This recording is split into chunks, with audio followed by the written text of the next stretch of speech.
Palaging ipinamamarali ng mga Katoliko na sulpot daw kami. Lagi nilang bukang bibigyan eh. Ibig kasi nilang palabasin ay nauna sila. Yon. Ako naman, kaya ko rin namang patunayan na nauna ang ad kaysa sa Katoliko eh. Kaya ko rin patunayan na nauna ang Katoliko kaysa sa MCGI. Pwede ako sa pula, pwede rin ako sa puti.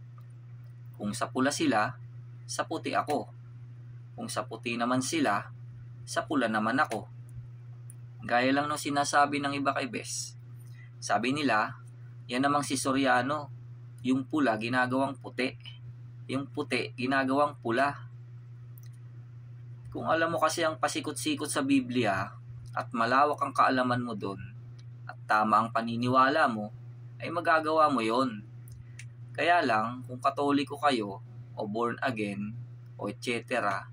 at ayaw nyong lumayas dyan sa mga mali, ay mahihirapan kayo, mga brother and sister. Hindi nyo po magagawa. Sabi nga ng Panginoong Hesus kung kayo hiwalay sa akin, ay wala kayong magagawa. Juan 15:5. Kaya okay lang sa akin kahit sabihin ng mga Katoliko na nauna sila tas kami raw ay sulpot. Kasi, mga Kristiyano kami. May mga nauna na kasi kay Kristo na nagsiparito Kaya may nauna ng mga maling relihiyon sa mundo bago pa sumulpot ang Kristyanismo. Nauna talaga ang Catholic Church kaysa sa aming MCGI. Pero kahit sulpot kami at nangahuhuli pa, kung ebanghelyo naman ang sinusunod namin, ay mga uuna naman kami nun pagdating ng araw. Dahil magiging matuwid kami sa pamamagitan ng ebanghelyo Pero kahit nangauuna pa ang Katoliko sa mundo, kung pautusan naman ni Moises o 10 utos naman ang sinusunod nila, ay hindi sila aariing ganap nun. Sabi ng Biblia, may chance na mga huhuli sila nun. Saan mga huhuli at mga uuna? Sa pagparito ni Kristo ay may mga uuna Yun yung mga katabi niya at yung mga tatawagin niya para magmana ng kaharian. Yun yung mga maliligtas. Palalapitin niya yun sa kanya. At yun namang mga huhuli ay itataboy niya yun papunta sa apoy na walang hanggan para makasama ni Satanas at ng mga anghel ng Diablo sa impyerno.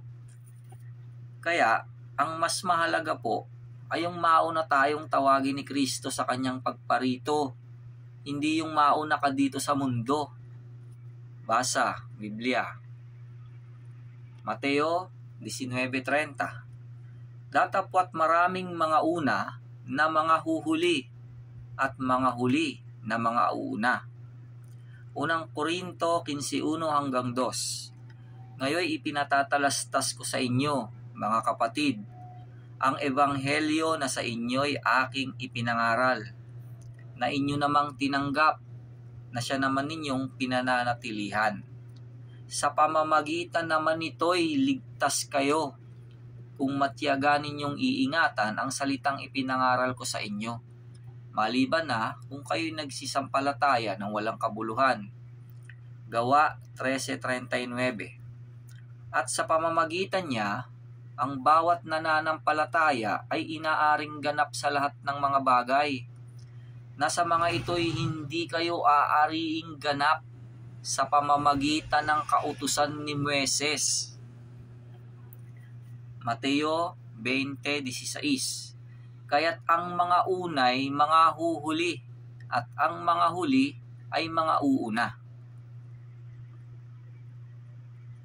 Mateo 25:31-34, 41. Datapwat pagparito ng anak ng tao na nasa kanyang kaluwalhatian, nakasama niya ang lahat ng mga anghel, kung magkagayoy luluklok siya sa luklukan ng kanyang kaluwalhatian, at titipunin sa harap niya ang lahat ng mga bansa, at sila'y pagbubukdin-bukdin niya na gaya ng pagbubukod-bukod ng pastor sa mga tupa at sa mga kambing, at ilalagay niya ang mga tupa sa kanyang kanan datapwat sa kaliwa ang mga kambing. Kung magkagayoy, sasabihin ng hari sa nangasa kanyang kanan, magsiparito kayo, mga pinagpala ng aking ama. Manahin ninyo ang kahariang nakahanda sa inyo, buhat ng itatag ang sanglibutan. Kung magkagayoy, sasabihin naman niya sa mga nasa kaliwa, magsilayo kayo sa akin, kayong mga sinumpa at pasaapoy na walang hanggan, na inihanda sa dyablo at sa kanyang mga anghel. Juan 10:8. Ang lahat ng nangauna sa aking nagsiparito ay mga magnanakaw at mga tulisan, datapwat hindi sila dininig ng mga tupa.